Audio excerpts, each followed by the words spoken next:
تضامن كبير. حتى اللغط اللي صار في علاقة بليبيا تجاوزه المسؤولون الليبيون عن طريق مكالمات وتوضيح للموقف الرسمي الليبي في علاقة برئيس الجمهورية قيس سعيد. هذا تقريبا أهم حاجة صارت في علاقة بالتلقيح وبالوضع الوبائي. حاتم عمل هكا، ايش بيك تخمم يا حاتم؟ ليه فما حاجة يهمك ولا ما يهمكش ساعة هذا؟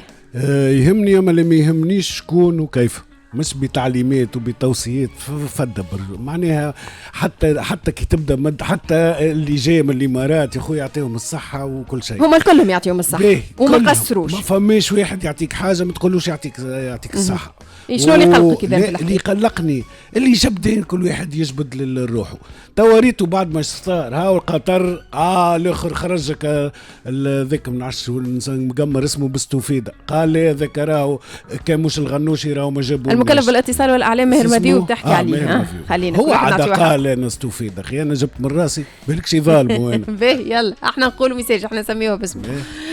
الحاجه الاخرى فحكايه الامارات بالكدا، وانا جو بونس الرئاسه زاده في عوض تقول بتعليمات من الرئيس حقها وضحت لنا 5000 راي قالت لنا مثلا اعطاتهم 5000 اللي خذاهم مصعيد، اعطاتهمش للعسكر زرقوا بهم للناس مواطنين، ما ذاك هو لو بوت. يتم ايداعهم عند الصحه العسكريه، هذيك اخر معلومه كانت صاحبي حاول. علاش تخلي الخلط انت؟ اهم باش تقول للشعب نتاعك راني الامانه رجعتها لماليها، باش تقول راهو باذن من رئيس الجمهوريه خرجوا. تو كان ما عطاهمش الاذن ما يخرجوش، بيان سور ما يخرجوش. شي يعمل رئيس الجمهوريه؟ ما خدمته باش يعطي الاذن؟ ما هو حل القنير. قاتو الدوله عندنا 3 دويلات يتعاركوا على المواطن التونسي، دوله معناها في البرلمان، دوله في الحكومه، ودوله في قصر. وصدقني الامور هذه الموت كرت جهات المواطن ما عادش همه في عركهم وفي خلافاتهم في الحياة أبجل. شو مشكورين الأصدقاء والأشقاء، ما الحياة أبجل. أنا ماذا بيا كان يلقحوا ساعة تول العباد ومن بعد كي توفى الجيحة ونخرجوا من المشكلة نخرجوا نعملوا ليستا بالميكرو. شكرا قطر مدت 500,000 تصفيق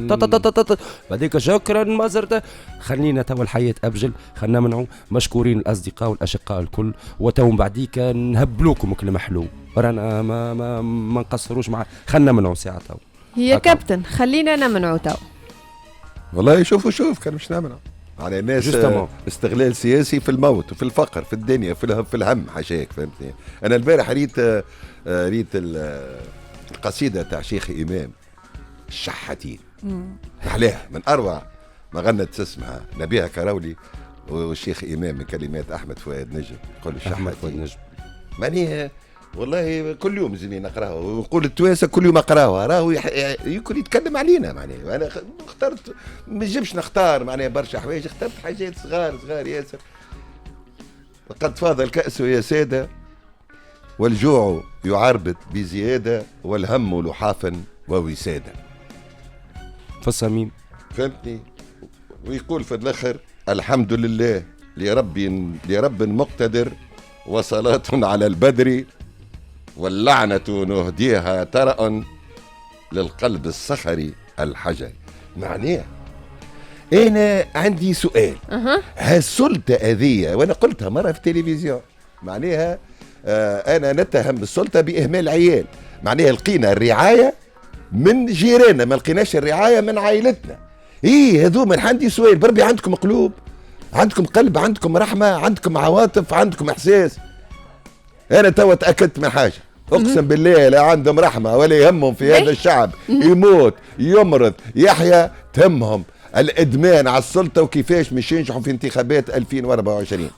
اللعنة على السياسة وعلى ديمقراطية الوباء وديمقراطية الغنيمة. واضح، ديمقراطية الوباء ولا الغباء ولا الزوز. الوباء والغباء والفقر والغنيمة. كابتن يلا. هو توا اليوم بعد القضاء بدعة اللي صار. احنا توا بالنسبة لنا لازمنا نجيبوا التلقيح، ما نعرفش منين يجيوا التلقيح، يلزمهم يجيوا. معناها ليزي احنا دولة ما عناش معدات، ما عناش تلقيح، ما عناش اكسجين، ما عناش فلوس، ما عنا حتى شيء، ما عناش علاقات دبلوماسية متينة مع العباد الاخرين، مع الدول الاخرين. فوق ذاك الكل وقت اللي جينا تلقيح، وقت اللي جينا تلقيح من الدول المجاورة نقوموا ونعملوا فوفعه يا خويا اعطينا اللقح ومن بعد كيما قال جهاد توا نصفقوا لهم وتوا نعملوا جو. به كل على طريقته كيفاش عبر على شكر وامتنانه للي عاون من الداخل ولا من الخارج. مثلا نرمين صفر تهدي رقصة لايف للجزائريين بعد مساعدتهم لتونس، وتقول هذايا كيفاش نعبر على امتناني للإخوة الجزائريين اللي ما قصروش معنا، خاصة في علاقة بالأكسجين اللي مش أول مرة يكون المد التضامني من الشقيقة الجزائر. شقولك جهاد في الهدية تاع نرمين صفر؟ حلو والله، حلو خاطر شوف صناع المحتوى في الانترنت راهو فما رسامين، فما طباخين، فما ساعات انت كي باش تهدي للشعب ولا باش توجه هدية لعباد معينين ولا لشعب معين تكون حاجه بيرسوناليزي. ما نشوفوا فك طباخ معروف ياسر في الانترنت بوراق، ظهر لي بوراق خضر على خضر اللي طباخ شانزليزيه لا تركي هذا بوراق تحكي على وفما رسامين وفما شبان بالجرافيتي ساعات يعملوا جيست الشعب معين على خاطر عنده متابعين ولا متابعين من نرمين صفر اثبتت المتابعين الكبار اللي عندها نمبر كبيره. هديت الشطحه هذيك للشعب الجزائري، التعليقات يختلفوا اكيد ولكن عملوا جو حزام نرمين اقوى من حزام سياسي. حزام سياسي ايوي جميله منك. هي بلاد كامله تشطح معناها، خليوا الطفله تشطح وخليها تو بالحق. والله نحكي سيريوزمون تبعتوها انتم وقت فتره الحجر الصحي؟ انت حاتم مثلا ليه؟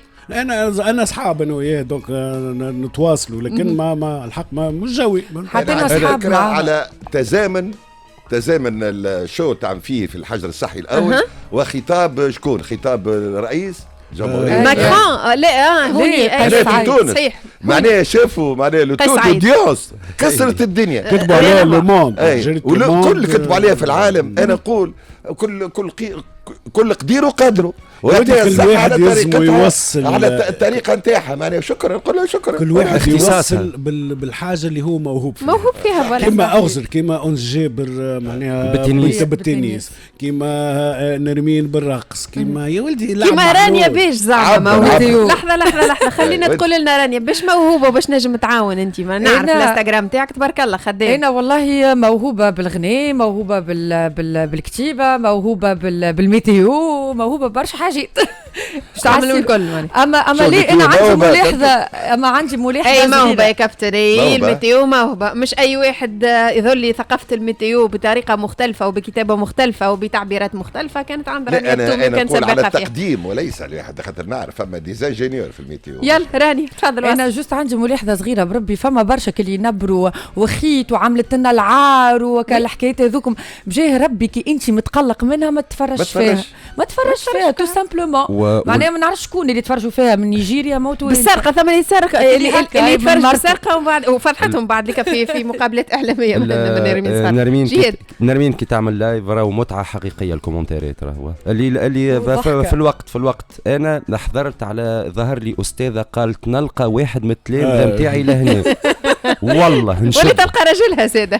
فما تلقى رجلها. فما كلي قالت لها بربي كملي عايشه اختي اشطحي على روحك، كاني عملت رافل ما لقيتوش لهنا كملي على روحك. به الموضوع المثير للجدل زاده في الويكاند هذايا حكايه التعويضات.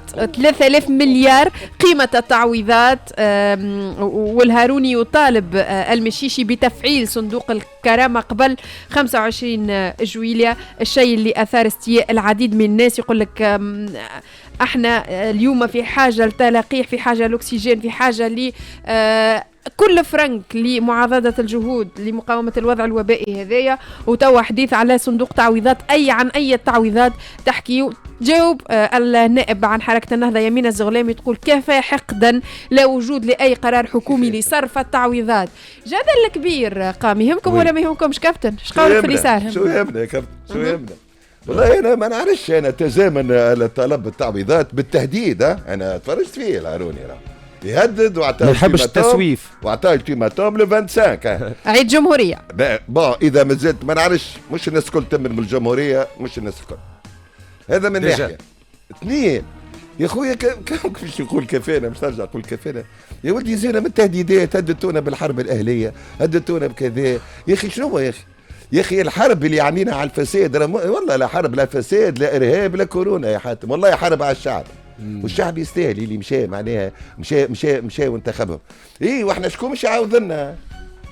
شكون باش يعاود لنا الوطن باش نقولوا المنكوب؟ شكون باش يعاود هنا اللي فقدناه؟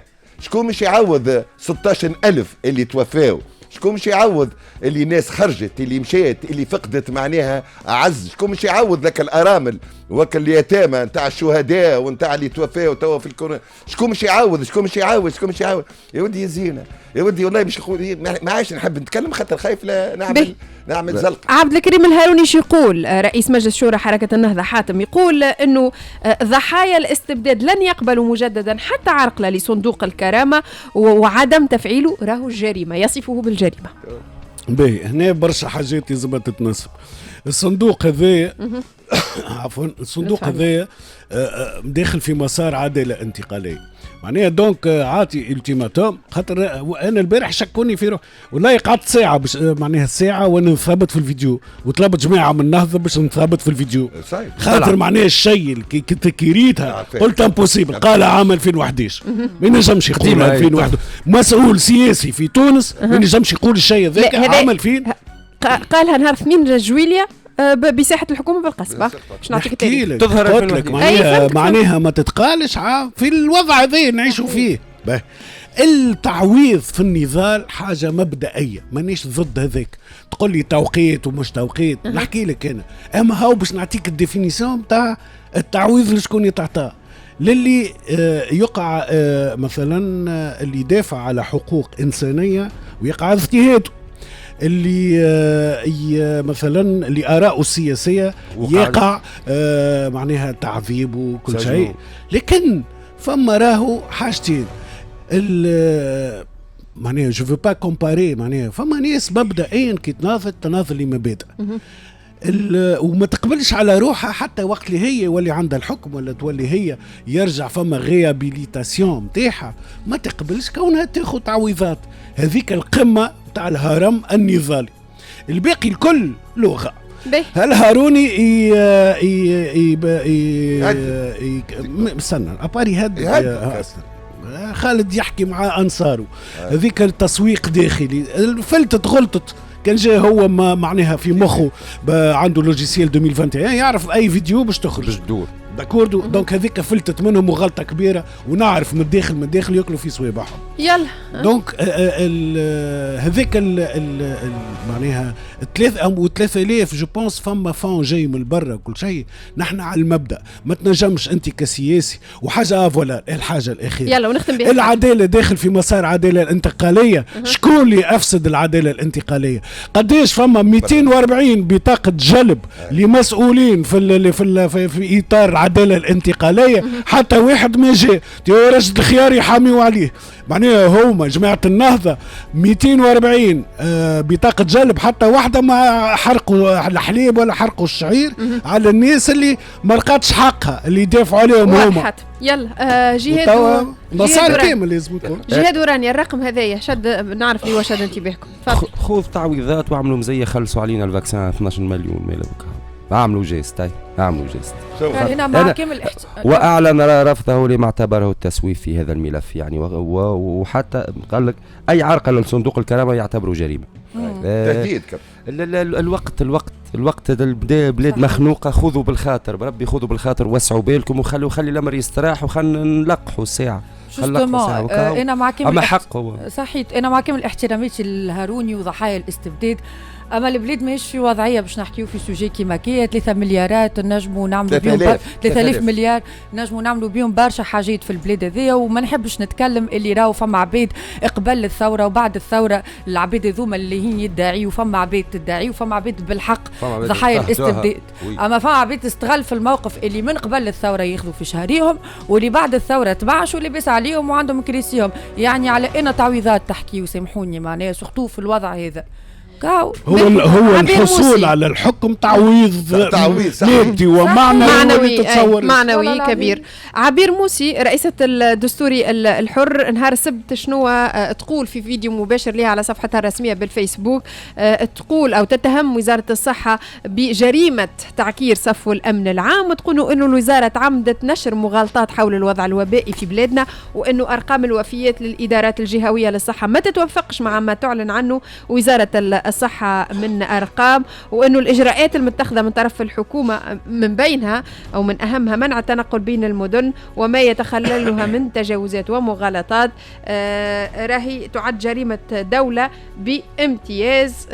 وبدأت تحكي على مثلا عطات دي زيكزامبل كما سامح لحاملي حجوزات النزول بالتنقل بصفة عادية، وتقول لك هذه إجراءات جاءت لفائدة البعض. ايش قولكم في تصريحات عبير موسي في مسألة المغالطات هذه؟ يهمكم ولا ما يهمكم؟ بالطبيعة يهمني ويهمني أكثر تداعيات تصريحات، على خاطر عبير موسي معناها كي تقول كلام هكا شكون نصدقوا نحن؟ كيفاش نعملوا؟ شنو هي الإجراءات؟ وزارة الصحة رجعت ما رجعتش؟ خاطر عبير موسي ماهيش ستاتيو في فيسبوك باش تسمعها العباد باش تتفاعل. كيفاش وزارة الصحة وعبير موسي شكون؟ شنو نعملوا نحن؟ صحيح. مغالطات وديما ازمات الثقه هذيا والمغالطات باش نعملوا نحن. وكان فما مغالطات بالحق، يعني لو كان هي طلعت الحكايه صحيحه معناها علاش يزيدوا يخوفوا فينا ويحطونا في ارقام انورم؟ معناها كان كل واحد يتوفى يحطوه راهو كوفيد وكاها، وعلاش يخوفوا في الشعب؟ وحاجه اخرى بربي وينو حجر الصحي الشامل؟ بالحق سي فغي اللي تحكي فيه راهو صحيح.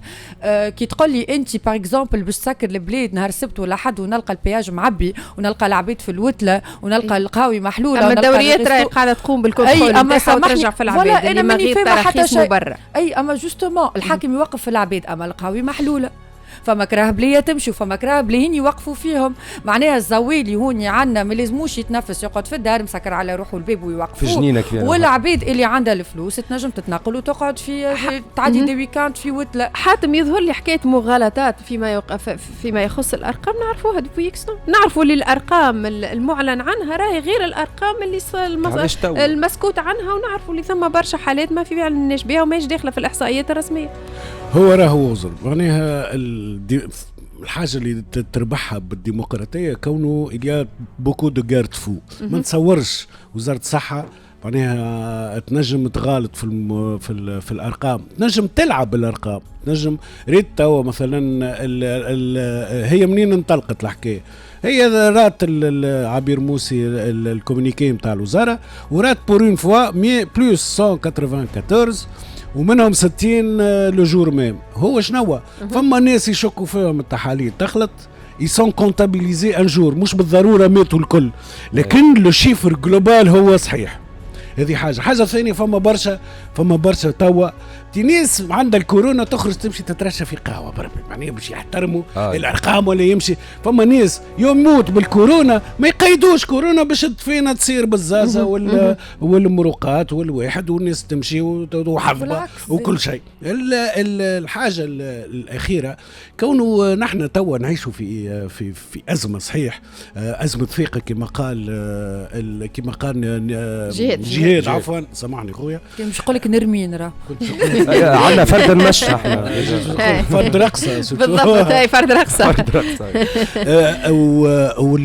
ووزاره الصحه هي اللي تعطي معناها كان جات منظمه الحكايه واعطتنا بالتفصيل وتقول لك قداش خاطر توا معناها سي فري كو سي بسيكولوجيك، الحرب الكل بسيكولوجيك. وي كابتن يلا نختم معك في الموضوع هذا. شو انا لا اريد ان اكرر نفسي في هذا الموضوع والثقه فقدت وش نعاودوا الكلام تبقى. شو اخويا حاتم ما الفرق بين لعب الارقام والمغالطه؟ بالنسبه لي انا كيف هو مش المغالطه واللعب بالارقام خويا حاتم جيت كان في الامور هذه تاع الكورونا، ولكن 10 سنوات واحنا في المغالطات بالارقام والكذب والنفاق والتواطؤ.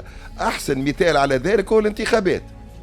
اكبر معناه احتيال صار في الانتخابات. دونك اذا الانتخابات وما ادراك يصير فيها مغالطات ويصير فيها كذا ويصير فيها تجاوزات كو دير ديزونتر معناها سي لي في دومينو، خلي معناها دز تخطف وخلي ليقة تجيب وخلي. دونك انا جو بريفير متاع ثم حل لقاوه رجال الشرطه في اندونيسيا باش يخوفوا الناس من حكايه الكورونا ويجبروهم انهم يلتزموا بالاجراءات. حسب رايكم رابيدمون شي نجموا يعملوا في الطرقات؟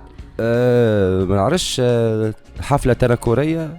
حفلة تنكرية رانيا قربت.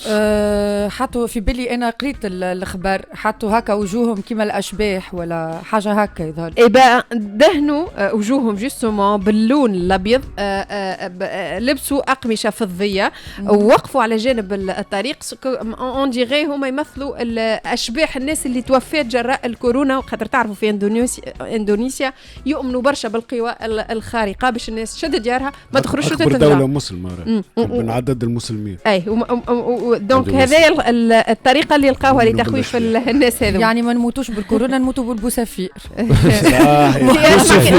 كيما الفزاعه اللي عندنا في الحقول. هذاك بوسافير انت تحكي. بوسافير عافانا وعافاكم الله. الامن في تونس ما نتصورش باش يعمل الطريقه الاندونيسية. ريت ما صعبها ريت الاندونيسية. لا نحب نطلعها وحدك.